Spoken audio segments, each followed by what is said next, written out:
Urban India ಮಿನಿಸ್ಟ್ರೀಸ್ನವರು ಪ್ರಸ್ತುತಪಡಿಸುತ್ತಿರುವ 40 ದಿನಗಳ ಧ್ಯಾನ ಸುರುಳಿಗೆ ತಮ್ಮೆಲ್ಲರಿಗೂ ಸ್ವಾಗತ. ಈ 40 ದಿನಗಳ ಧ್ಯಾನಗಳು ಡಾಕ್ಟರ್ ಪಿಸಿ ಮ್ಯಾಥ್ಯೂ ಮತ್ತು ಶ್ರೀಮತಿ ಸಿಬಿ ಮ್ಯಾಥ್ಯೂ ಅವರು ರಚಿಸಿದ ಧ್ಯಾನಗಳಾಗಿವೆ. ದಿನ 4 ಸಂತೋಷದಾಯಕ ಅನ್ಯೋನ್ಯತೆ. ದೇವರ ತ್ರಯೇಕ ಕುಟುಂಬವು ಯಾವಾಗಲೂ ಬಿಕ್ಕಟ್ಟಿನ ಸಂದರ್ಭದಲ್ಲೂ ಆಳವಾದ ಮತ್ತು ಸಂತೋಷದಾಯಕ ಅನ್ಯೋನ್ಯತೆಯನ್ನು ಪ್ರದರ್ಶಿಸುತ್ತದೆ. ಆತನಂತೆ ಅಂದರೆ ಯೇಸುವಿನಂತೆ ಇರುವುದು ನಮ್ಮ ಕುಟುಂಬಗಳು ಅನ್ಯೋನ್ಯತೆಯನ್ನು ಅನುಭವಿಸಲು ಅನುವು ಮಾಡಿಕೊಡುತ್ತದೆ. ಅದು ಗಂಡ ಮತ್ತು ಹೆಂಡತಿ, ಪೋಷಕರು ಮತ್ತು ಮಕ್ಕಳ ನಡುವೆ ಮತ್ತು ದೇವರ ಮನೆಯೊಳಗೆ ಸಹ. ಇದು ಯೇಸು ತನ್ನ ಸಭೆಗಾಗಿ ತನ್ನ ತಂದೆಗೆ ಮಾಡಿದ ಪ್ರಾರ್ಥನೆಯಾಗಿತ್ತು. ನಾವು ಒಂದಾಗಿರುವಂತೆ ಅವರೂ ಒಂದಾಗಲಿ ತಂದೆಯೇ ಎಂದು ಆತ ಪ್ರಾರ್ಥಿಸಿದ. ಆ ರೀತಿಯ ಅನ್ಯೋನ್ಯತೆಯು ನಮ್ಮ ಮನೆಯಲ್ಲಿ ಸಂಪೂರ್ಣವಾಗಿ ವ್ಯಕ್ತಗೊಂಡು ಅದರ ಪರಿಣಾಮವಾಗಿ ನಮ್ಮ ದೊಡ್ಡ ಕುಟುಂಬಕ್ಕೆ, ಸಭೆಗೆ ಉಕ್ಕಿ ಹರಿಯಬೇಕಾಗಿದೆ. ಆದರೆ ಇದು ಏದೇನ್ ತೋಟದಿಂದ ಪ್ರಾರಂಭಿಸಿ ವೈರಿಯು ಅಂದರೆ ಸೈತಾನನು ನಾಶ ಮಾಡಲು ಶ್ರಮಿಸಿದ ಪ್ರದೇಶ ಎಂದು ನಮಗೆ ತಿಳಿದಿದೆ. ಆದಾಮನು ಹವ್ವಳನ್ನು ಮೊದಲ ಬಾರಿ ನೋಡಿ ತಮ್ಮ ಜೊತೆಯಾದ ಗುರುತನ್ನು ಕಾವ್ಯದ ರೂಪದಲ್ಲಿ ವ್ಯಕ್ತಪಡಿಸಿದಾಗ ಸಂತೋಷದಾಯಕ ಅನ್ಯೋನ್ಯತೆಯ ಮೊದಲ ನಿದರ್ಶನವನ್ನು ಬೈಬಲ್ ದಾಖಲಿಸುತ್ತದೆ. ನನ್ನ ಎಲುಬಿನಿಂದ ಬಂದ ಎಲುಬು ಮತ್ತು ನನ್ನ ಮಾಂಸದಿಂದ ಬಂದ ಮಾಂಸ. ದುಃಖಕರ ಅಂದರೆ ವೈರಿಯು ದೇವರಿಗೆ ಅವಿಧೇಯರಾಗುವಂತೆ ಅವರನ್ನು ವಂಚಿಸಿದಾಗ ಅನ್ಯೋನ್ಯತೆಯು ಬೇಗನೆ ಕಳೆದು ಹೋಯಿತು.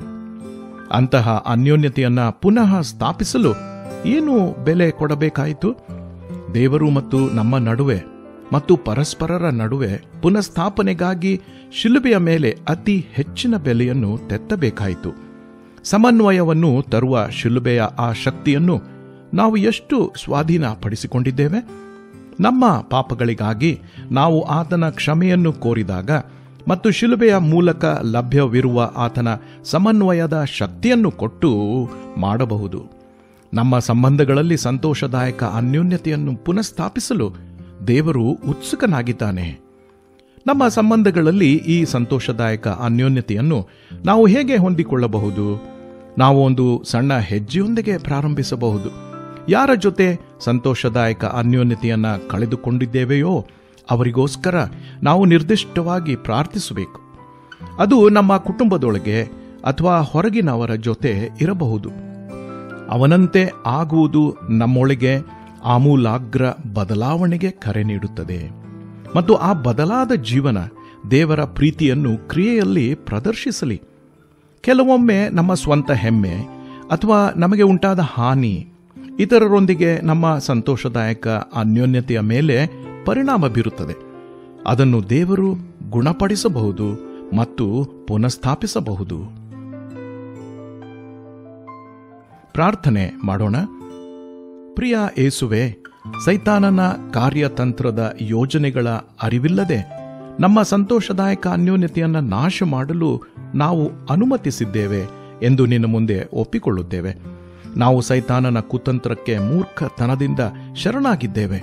ನಮ್ಮ ಹೃದಯವನ್ನು ಗಟ್ಟಿಗೊಳಿಸಿದ್ದೇವೆ ಮತ್ತು ನಿನ್ನ ಜೊತೆ ಮತ್ತು ಇತರರೊಂದಿಗೆ ನಮ್ಮ ಅನ್ಯೋನ್ಯತೆಯನ್ನು ಕಳೆದುಕೊಂಡಿದ್ದೇವೆ. ನಮ್ಮನ್ನು ಪುನಃಸ್ಥಾಪಿಸು ಮತ್ತು ನಮ್ಮನ್ನು ಗುಣಪಡಿಸು. ಇದರಿಂದ ನಾವು ನಿನ್ನಂತೆಯೇ ಆಗುತ್ತೇವೆ. ಯೇಸುವಿನ ನಾಮದಲ್ಲಿ ಬೇಡಿದ್ದೇವೆ, ಆಮೆನ್. ಈ ಧ್ಯಾನಗಳು ನಿಮಗೆ ಆಶೀರ್ವಾದವಾಗಿವೆ ಎಂದು ನಂಬುತ್ತೇವೆ. ಇದನ್ನು ನಿಮ್ಮ ಕುಟುಂಬ ಮತ್ತು ಸ್ನೇಹಿತರಿಗೂ ಸಹ ಕಳುಹಿಸಿರಿ.